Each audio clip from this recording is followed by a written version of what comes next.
Bonsoir, bonsoir, bonjour, c'est Congo News 24. Chers téléspectateurs, comme toujours avant de commencer notre émission, nous disons merci à Dieu, nous disons merci à nos chers abonnés et téléspectateurs qui nous suivent partout dans le monde entier et en RDC. Chers téléspectateurs, émission Oyo et Zassom. Boyeb Sabande côté émission de M. Bandi. Tout ça n'a pas point capital. Alors, premier point chez téléspectateurs à la une. Après examen au CNPP, ne mwanantsemi diagnostic d'un trouble mental. Donc, ne mwanantsemi mutu ezosala te CNPP va confirmer. Toko développant une émission là-dessus. Deuxième point chez téléspectateurs, Mukuna et la Kabylie. Donc, toujours yakoyinda, alors, bama solo oebimaki, na ya ba vidéo, alors, chers téléspectateurs, toko développant une émission là-dessus. Parce que, selon député Kalombo, ezaba distraction, coup monté et manqué, et puis, Mukuna lobby, Koutu, éveil patriotique et el Soumakas. La Kabylie ses proches, leur place en prison. Et Zaya Koyinda, toko développant une émission là-dessus. Troisième point chez téléspectateurs, Oyo Mobulu et Kotina Kata Conseil des ministres. Vers la liberté provisoire, Oyo Babare Kosenga Bandakala, alors, complot FCC et la Kabylie, balobiete, to profiter na COVID-19, ba cité Kombo ya Kamere, na bateau balimba bimisa. Alors, chers téléspectateurs, eza somme. Association à la justice, ba réaction et bimi ebele, balobi ekoko salamate, wan état de droit et kokoma mobulu. Alors, peuple a sepeli na wote, na ndenge ba bimisa ki po wana na conseil des ministres. Alors, toko développant une émission na biso, est-ce que yé bakoko PC liberté provisoire eza ya koyinda, alors toko développant une émission na biso.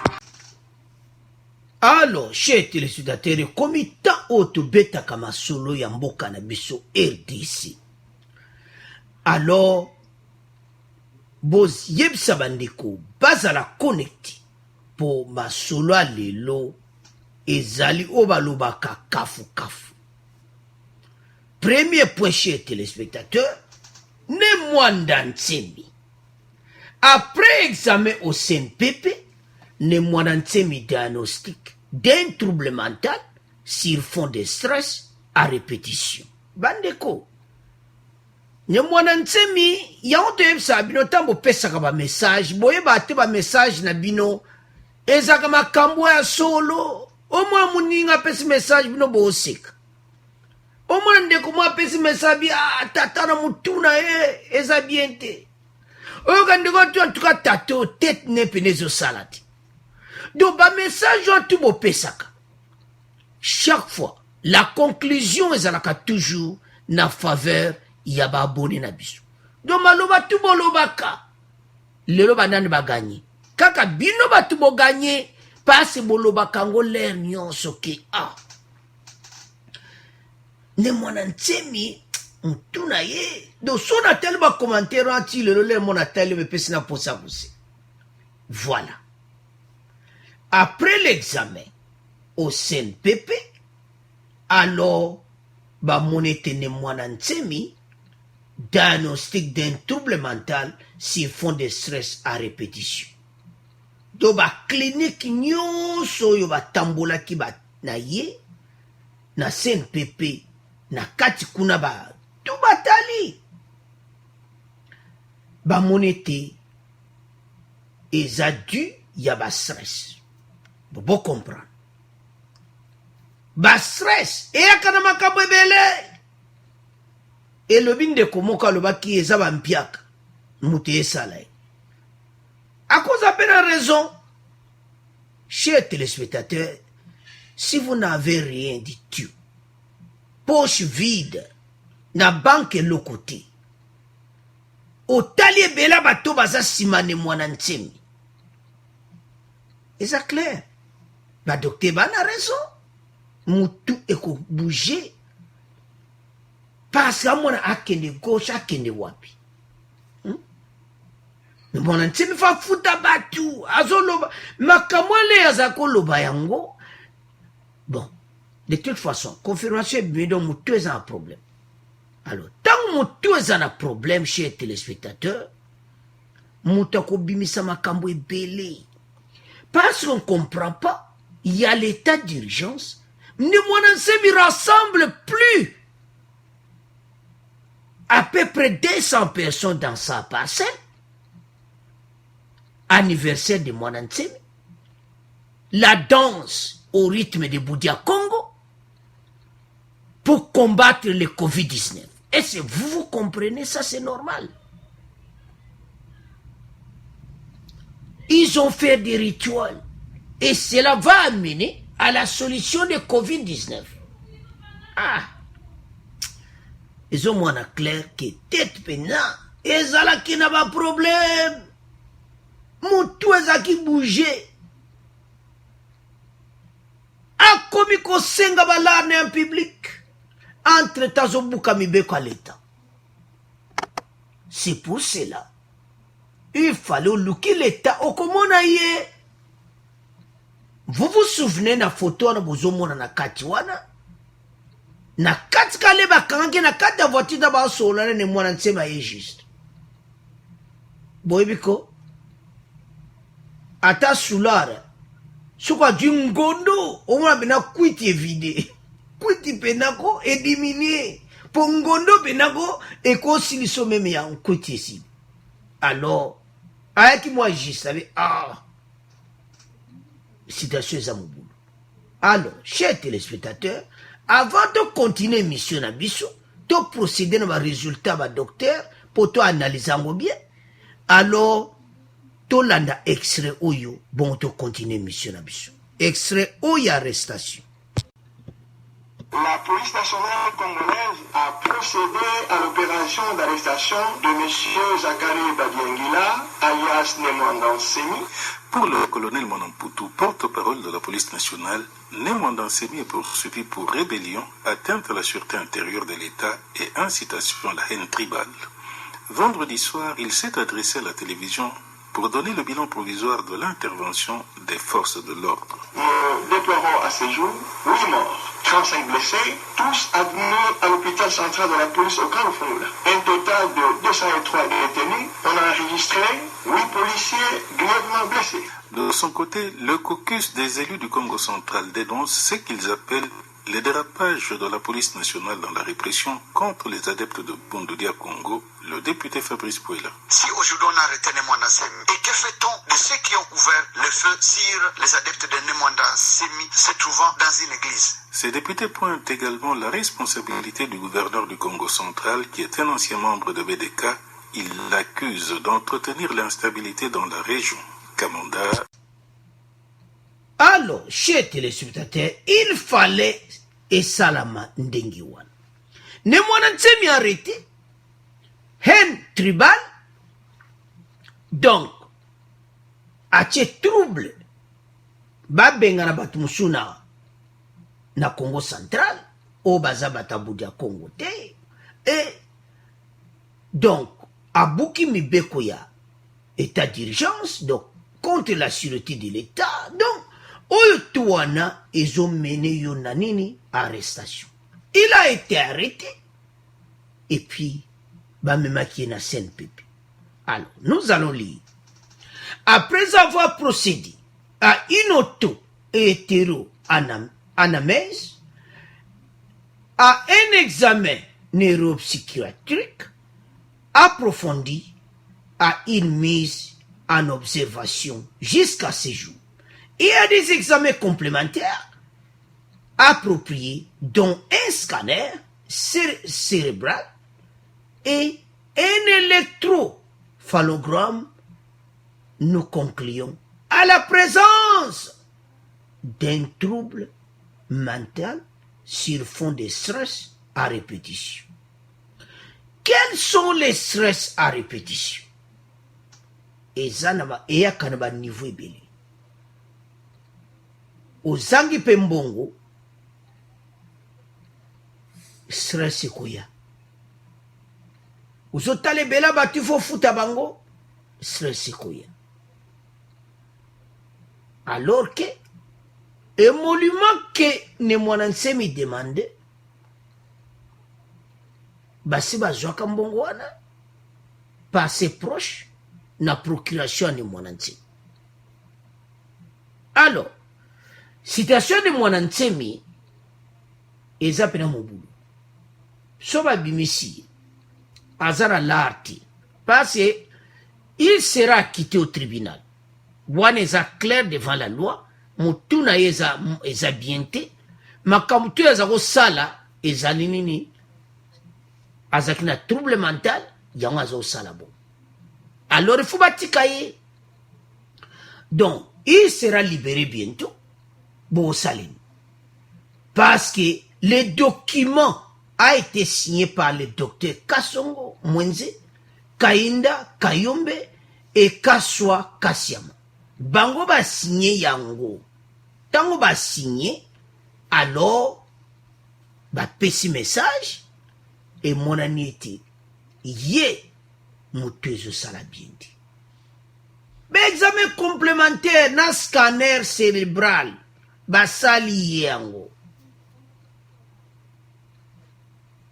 Donc, tant ba sali be examen, wana nyonso nde to tcheli bina bo tanga yango, boki Congo News to linga toujours bo comprendre information qui toko. Wana be examen ba docteur, alors, ils ont révélé que ne mwana nsemi, mobulu na mutu. Makamobino bolobaka, ndeko mwasi aloba, bampiaka, e benda ape ba stress. Ba problème, e benda ka stress. Donc, bakamutu wana nde ya kimaka pana 2 ans, ba tuwa mutune kosala pe bienta zeko lala wapi. Bon, yemo azolo bana Céleste, so na sanza soki wapi. Bon, yemo tanga lobaka mbo comprendre. Parce que les paroles qu'il prononçait, je vous ai envoyé des nzoi. Ce bo attaquer. Nakotinde la bino ba serpent. Tutie ko mona ba serpente, mais il a dit que mon tué sala biente. Alors, tu tika ngona bino, tu komo le kana deuxième point. Alors, chers téléspectateurs, tu commune à point Mukuna et la Kabylie. Chers téléspectateurs, dossier Oyo, ba Congolais faut l'andango de près. Bon comprendre, tous en a 2 volets. Premier volet à vidéo, deuxième volet les 5 chantiers. Obozo monawana. Mais to bana vidéo après tu es dans les 5 chantiers Oyo, ba Congolais ba mona qui passe. Oyo Mukuna dévoilaki. Vidéo wana la clarité zati. C'est que moi on azotala et puis nazolanda maloba député alobi, député Kalombo. Cependant, Pascal Mukuna qui est depuis sur le viseur de plusieurs officines politiques à cause de ses postures très hostiles contre l'ancien régime, a trouvé un soutien de taille dans le camp Katumbi. Soutien wana, eza soutien ko saka nangote. Oyo Francis Kalombo, honorable Alobi. Félicitations honorable. C'est ça, mboka nene ko tambola. Il faut te comprendre dans moment d'une vidéo et yebande konangai. Cette vidéo n'est qu'un coup raté de FCC. Réplique très rapidement Francis Kalombo, ancien député et un des bras droits du chairman de ex-Katanga. Cet avocat considère que cette démarche entreprise par ses anciens collègues a pour but de détourner l'attention de la population. Alors que l'attention est tournée sur l'affaire Tambwe Mwamba qui s'est pris avec des propos honteux à l'endroit d'une sénatrice. Pour me souper encore.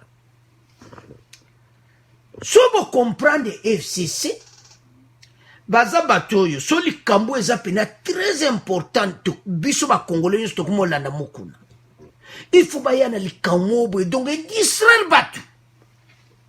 Chers téléspectateurs, je vous en prie, quelle que soit l'opinion na yo, il faut respecter l'opinion à bato. Quelle que soit l'opinion na yo, cette vidéo en eza solo, je vous en prie, total à makambo wana bato wana baza très dangereux ba distraction. Et puis je vous conseille à ne pas regarder ces vidéos. Botika. Depuis les 3 jours, botala yango te. Ngana kotala ba biloko wana te jamais. Pourquoi kotala kama makamba ndengo wana? Il n'y a pas de clarité dans ces vidéos. On a clarité dans cette vidéo. Il n'y a pas la clarité. Ba musuba contredire que ça monté te.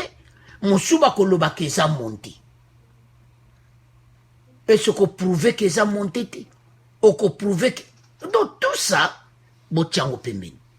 Total makambo est important pour la mboka. Quand eloko kitoko ezo sala maizo ezali, babiloko wana boboa kango. To aliona pona ko soutenir mabete, to aliona to liga to landa nzela ou tozo landa. Chers téléspectateurs, Kabila détruit le pays. Pendant 18 ans, il faut que comment va ça. Vous avez remarqué qu'il y a na Tchangu, alors qu'il va pexi battroupement, ba salmo elo comment boye kaka peuple congolais lingane lo yenge, ba moni bon ba musupi ba na confusion, ba musupi ba kansa ke za fachi, mais ba musupi ba moni za la Kabila, ba yo tala la Kabila tout ça. Bon comprendre ka. Wana tout ezanini ba distraction.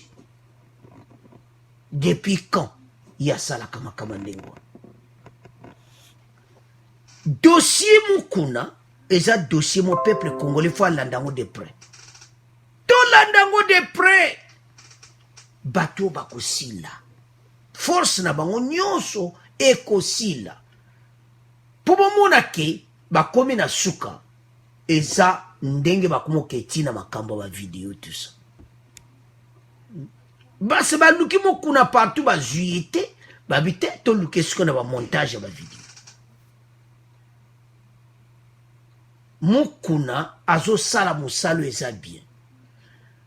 Je vous pose une question. En RDC Boloba, nanango a telemela Kabila ndenge mokuna te me bo poza na bino yo. Balwa makamu Kabila lobate. Oyo nde mokuna zolo makamu tu Kabila sala. Bate bele baloba yango te. Seulement mokuna qui a dit tout. A bombiti. Atangi na bedi kapel. Aluna makamu kutu batu ba banga kakoloba aloba kiam. Bon mutande nga to supporter te. To zala simana ye. Distraction. Bato bazana distraction moko impossible. Alors, honorable Kalumbo, merci beaucoup. Coup de chapeau, coup monté et manqué de FCC. Vidéo de Mokou. Bozana Sony. Bazana Sony. Ba ezako tremblé. FCC bazonuka partout. Ba comité na conseil des ministres. Ba profiter le koleza vidéoconférence beto bebisate balobete caméra pena ba listo ba obisa batu batia caméra. Hey! Wapi yango état de droit oyo. Bon, to so na pona. Toni ko bebisa on te bo po pona za somo mote ko pela a. Na émission oyo. Alors, chers téléspectateurs, to comme la deuxième partie après oyo, les 5 chantiers. Botana aéroport wana. Maquette wana takutu Roissy côté le matin parce que Roissy ezana ba nini moko na Europe eza pena makasi. Même aéroport ya New York et côté le matin maquette oyo. Les tout bato talon kabe ah. Où est le aéroport ya Kennedy? ou eleki na aéroport à Roissy eleki na Zaventem maquette oyo bakongole batali wana tala ba explication na nzete siko baza ko explique on explique au chef de l'état babendi likonda wana bamusuna sa motema aéroport tokolia bango bala wana premier ministre na nsima aéroport tokolia bango balikonda ministre ya transport ye moko à côté Seigneur ministre ya transport na bia wapenako na voimi encore présent na nga bambongo pamba kubetaka bala en direct ya trésor public ebima pourquoi koyiba bambongo à l'état boui mukuna ye koloba ke bosala ba société ya lokuta les 5 chantiers ya lokuta bomoni mukuna mutu mabe bakongole totelema bomelo epesa mombe na kanda le mukuna le makamba ba aéroport makamba ba avion atuni bon wa ba hélicoptère miba eza wapi avion ba avion oto zaki na ngwa lera mobutu ba avion ne kenda wapi gwa ba avion ya armenios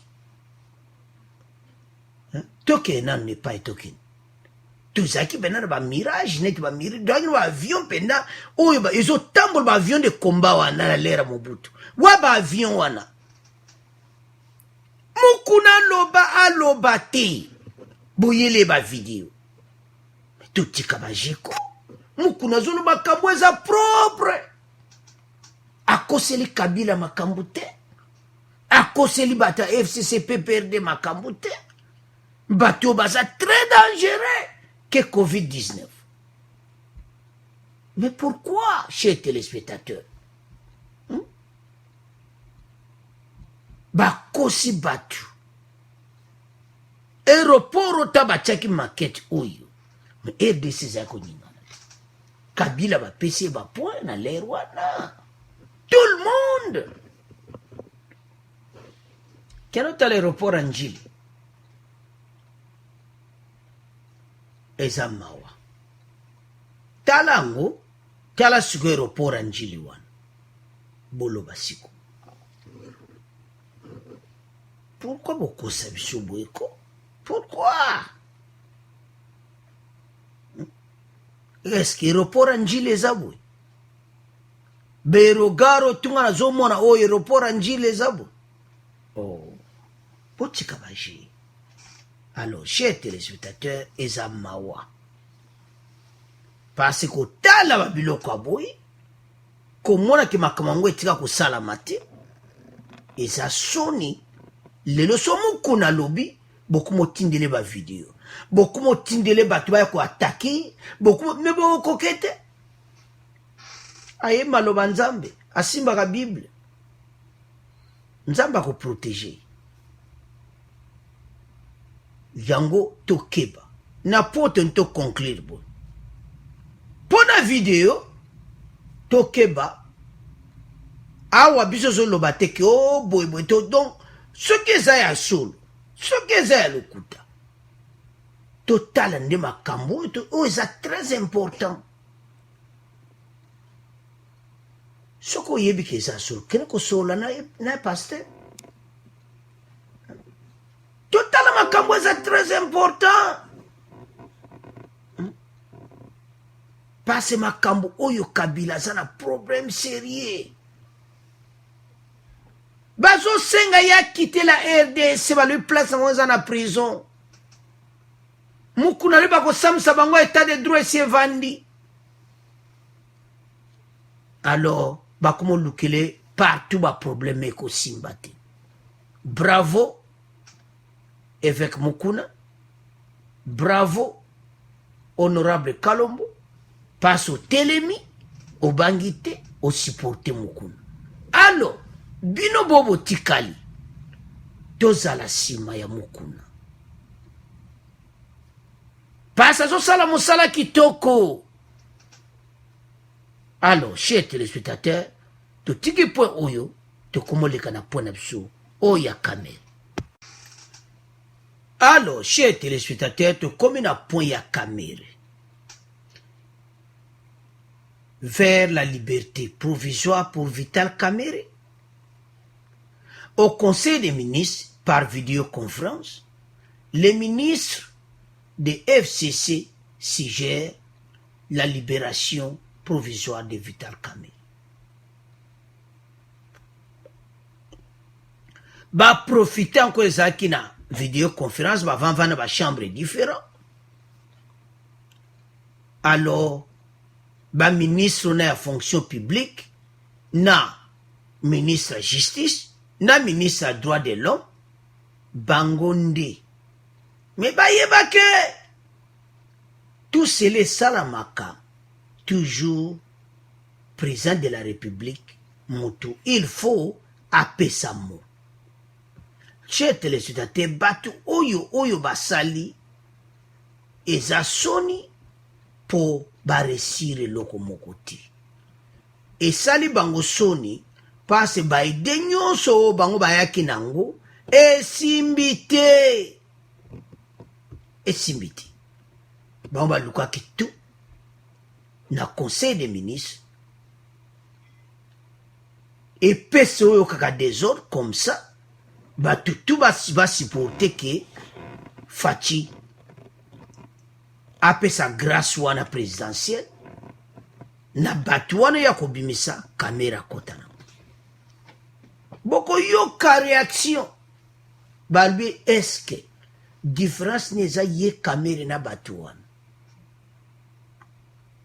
petit peuple wana nyonso basala makamba mike mais y a ça bendis de capabilité ou ezozela les 11 comment occuper ces libertés provisoires.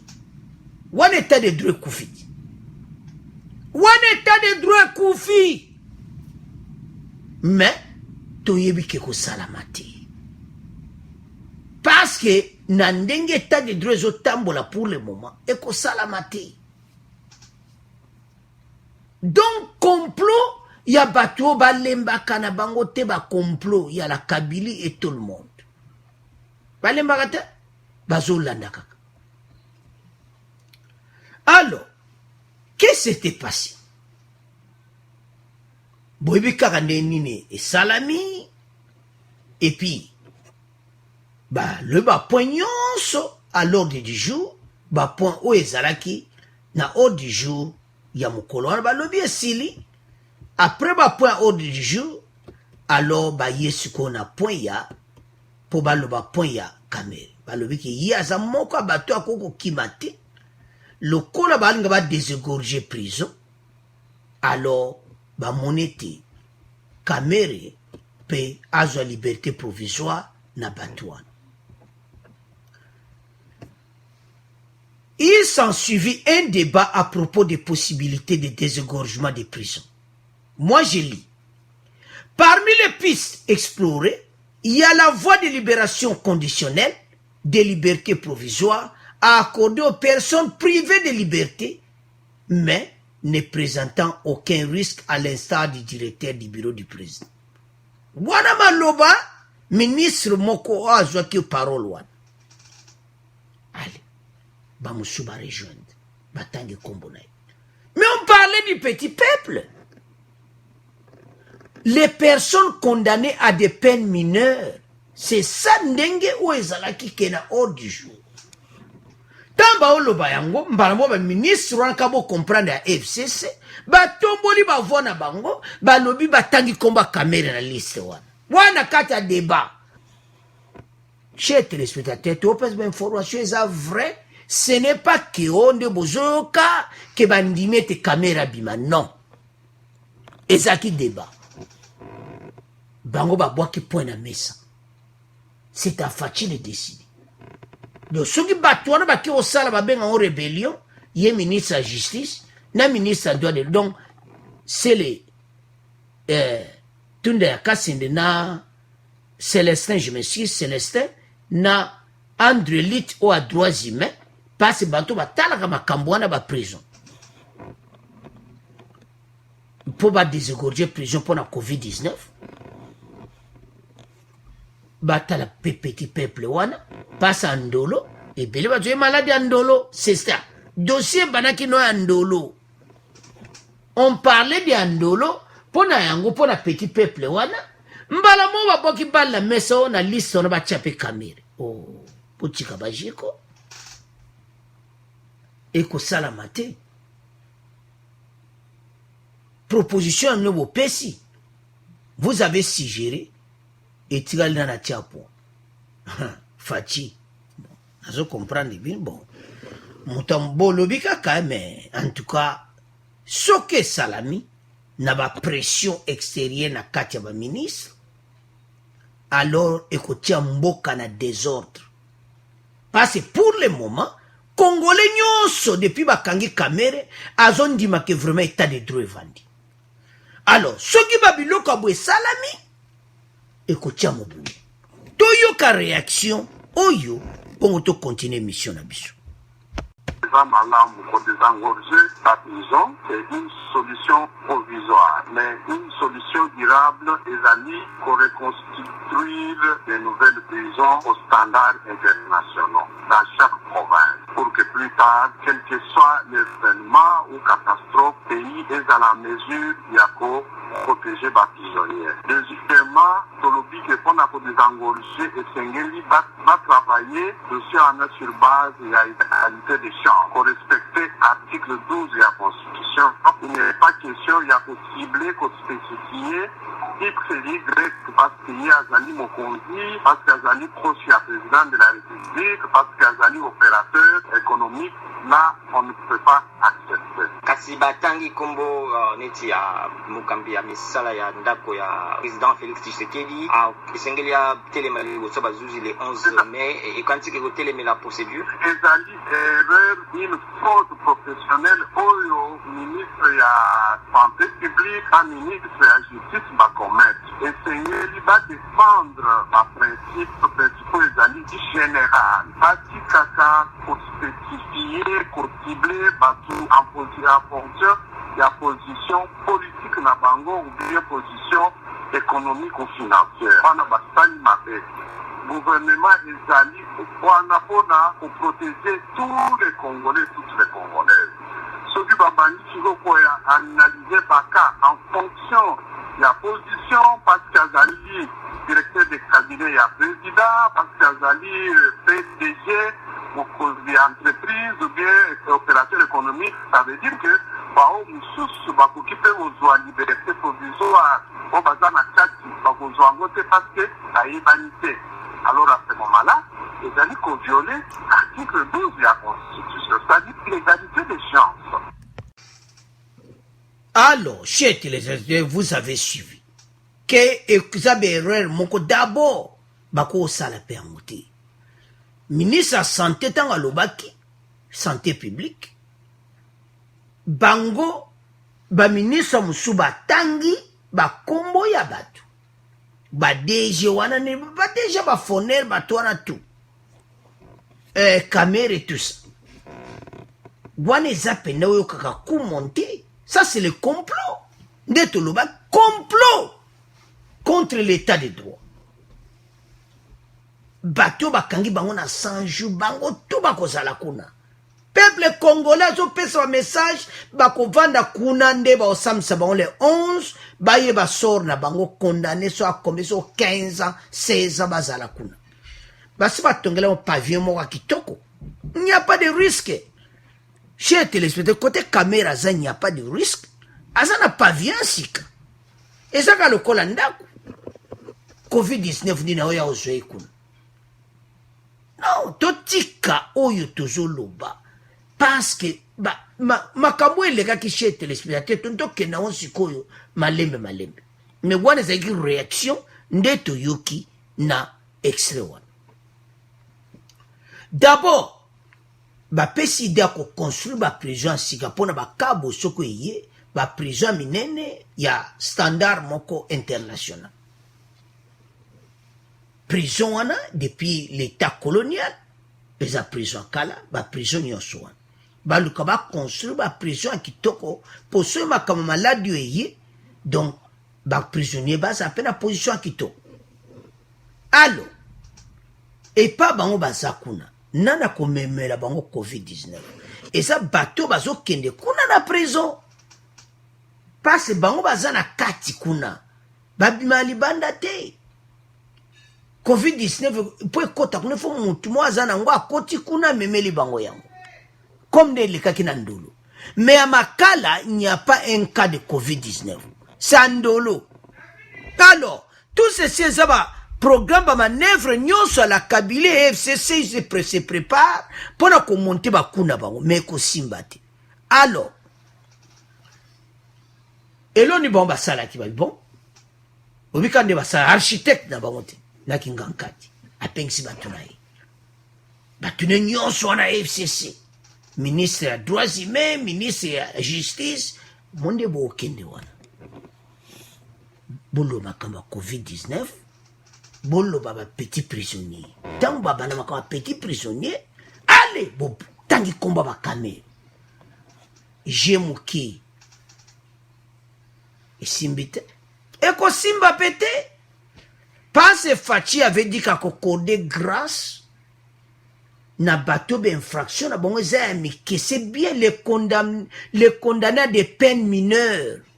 Est-ce que condamnation ya kamere eza mineur eza somo et détruire mboka et mboka na mobulu économie na mobulu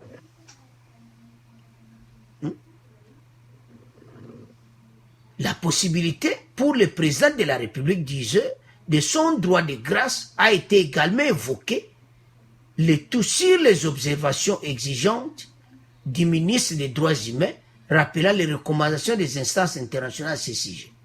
Alors, Code Rwanda, donc, yo kakapenako, bakoma ki pena na mobulu. Débat on ande babanda ki angozo mona ki pena ki za ki pena complot préparé. Avant d'akuna l'india zela ba okatela yi.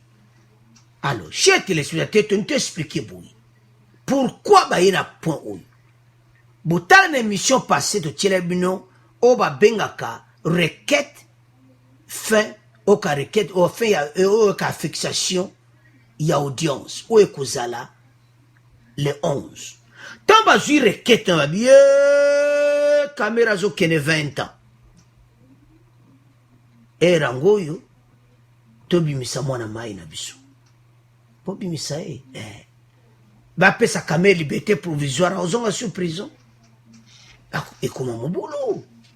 Alors procureur de la grande instance à Gombe, peuple congolais asengi kamera zala kuna parce que article 12 toze ego devant la loi bakuko tanga batuti. Selon Jolino, il s'en suivit un débat à propos des possibilités de dégorgement des prisons. Parmi les pistes explorées, il y a la voie de la libération conditionnelle, liberté provisoire accordée aux personnes privées de liberté, mais ne présentant aucun risque à l'instant. Bango ba pat mususu ko yuba ministre Vital Kamerhe, il n'y a pas de risque. Oh courage. FCC donc ezalaki mobulu na kata conseil des ministres. Nazali lobasu. Il faut mesure de grâce et pesamati. Mais tant mesure de grâce en pesamati, bovanda kande bovandi wana.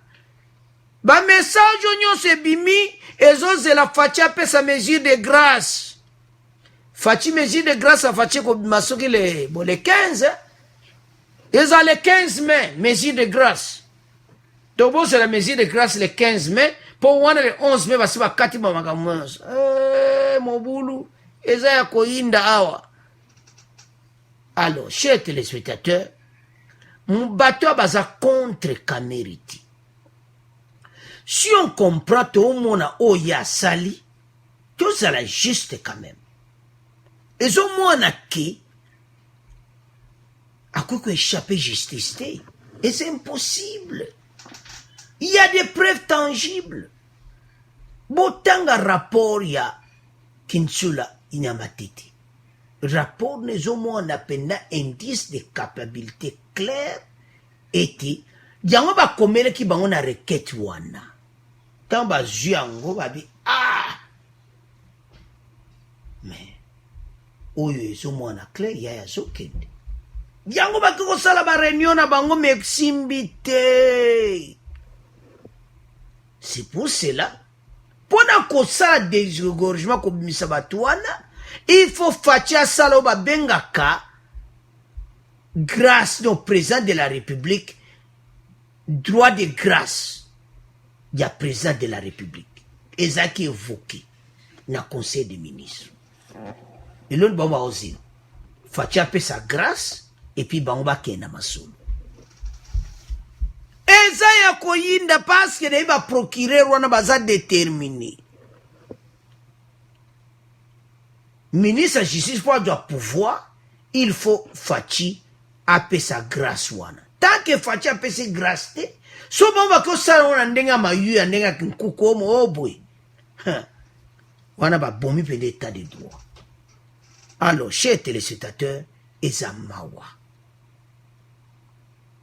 La possibilité pour le président de la République de son droit de grâce a été également évoquée, le tout sous les observations exigeantes du ministre des droits de l'homme, rappelant les recommandations des instances internationales à ce sujet. Ça dit, lobby en ministre des droits de l'homme, André Liti. Monsieur, ministre des droits de l'homme, tant que lobby yango, y a ban sa fachi au moni, ba tendance internationale, ezali, il faut peno pesa peda, nini wana grâce wana to bimisa batu, meko bimisa ngo banani. Tant parce que sauf fachi, surtout ba fachi meko le baka mesure de grâce, ba bimisa petit peuple. Mais ba on va au sansana caméra ba bimisi yo. Batu wana bazama be. À l'issue de ces discussions, le Conseil des ministres a instruit le vice-premier ministre, ministre de la Justice, de prendre immédiatement, en concertation avec le ministre des Droits de l'Homme, les mesures de dégorgement d'urgence des prisons avec le concours des services judiciaires compétents, c'est-à-dire le procureur, le directeur de la prison, le Kovanda. Et ça m'a saoulé que ça avant les 11 té. Oh! Parce qu'il faut pas vendre. Pas sangana. De que ça avant les 11 té. Après les 11, bah vendre. Ou bah si bah kate li bangwa. Parce que chez téléspectateurs, bah si bah yebi ke azo kendi. Yango bah yena bah complot. Oh la Kabila a réussi. Bon landa wana te bah réseaux sociaux bah ocha bah makelele. Fachi ifa pesa mona yi. Bongo nde, ministre de la justice, ministre de droit humain, ba ju pouvoir ba kena. Mais écoutez ça ma bongo te. En concertation avec les procureurs des grandes instances de la Gombe, dans Lubumbashi, Kisangani, pas dans toutes les provinces. Ba directeur de la prison, nyonso ba kozala na réunion. Ba yokani ba tali ba nani o bazana boy. Deza concertation ya kosakana ngote. Ezali kamuteka lelo lobi non. Le 11 ekobete la caméra wana. Et puis chez téléspectateurs na ndema sola mweza tribunal ekozala na makala. Masolo esili atikali peka na makala. Peuple congolais a besoin de mbongo wana. Comment yo akozwaka liberté provisoire na COVID-19? Alors que na réunion ministre de santé alobaki des personnes condamnées à des peines mineures. Mbala mo FCC va profiter taka de ministre de santé alobi yango bango tu va profiter. André Lite et ministre de la justice va profiter au standard international. Bona boy. Ba kop na mine kwena mai. Yango chers téléspectateurs, FCC ba pour ba détruire EDC meko simbati. Alors, to tika ngona bino tokomoleka na résumé émission na biso. Chers téléspectateurs, premier point tolobaki ya mwana Ntsemi donc motu ezosala pena bien te bamemaki na CNPP kuna na CNPP bamonaki ete trouble mental suite à ba stress donc à cause à libérer. Deuxième point tolobaki ya Mukuna et Kabila. Mukuna zo telemela Kabila chez téléspectateurs mutu mota telemela Kabila nde Mukuna telemeli. Il fallait te supporter. Problème à vidéo wana tokeba parce que et cause à nous pesa vreti. Donc faut te faire attention. Mais te supporter Mukuna parce que ça na lutte mo important. Alors point suka eza oyo ya Kamere oyo ba ministre basali complot na conseil des ministres était parmi bato balinga babimisa bango batia komba Kamere. Eza ya kuinda totika ngona bino. Merci nande bolande émission. Merci pour nos commentaires na bino. Bozo bon ces émissions aux chers téléspectateurs. Et ça est trop comme on a été biso tous ensemble. Alors, à vous de commenter. Au revoir, à la prochaine.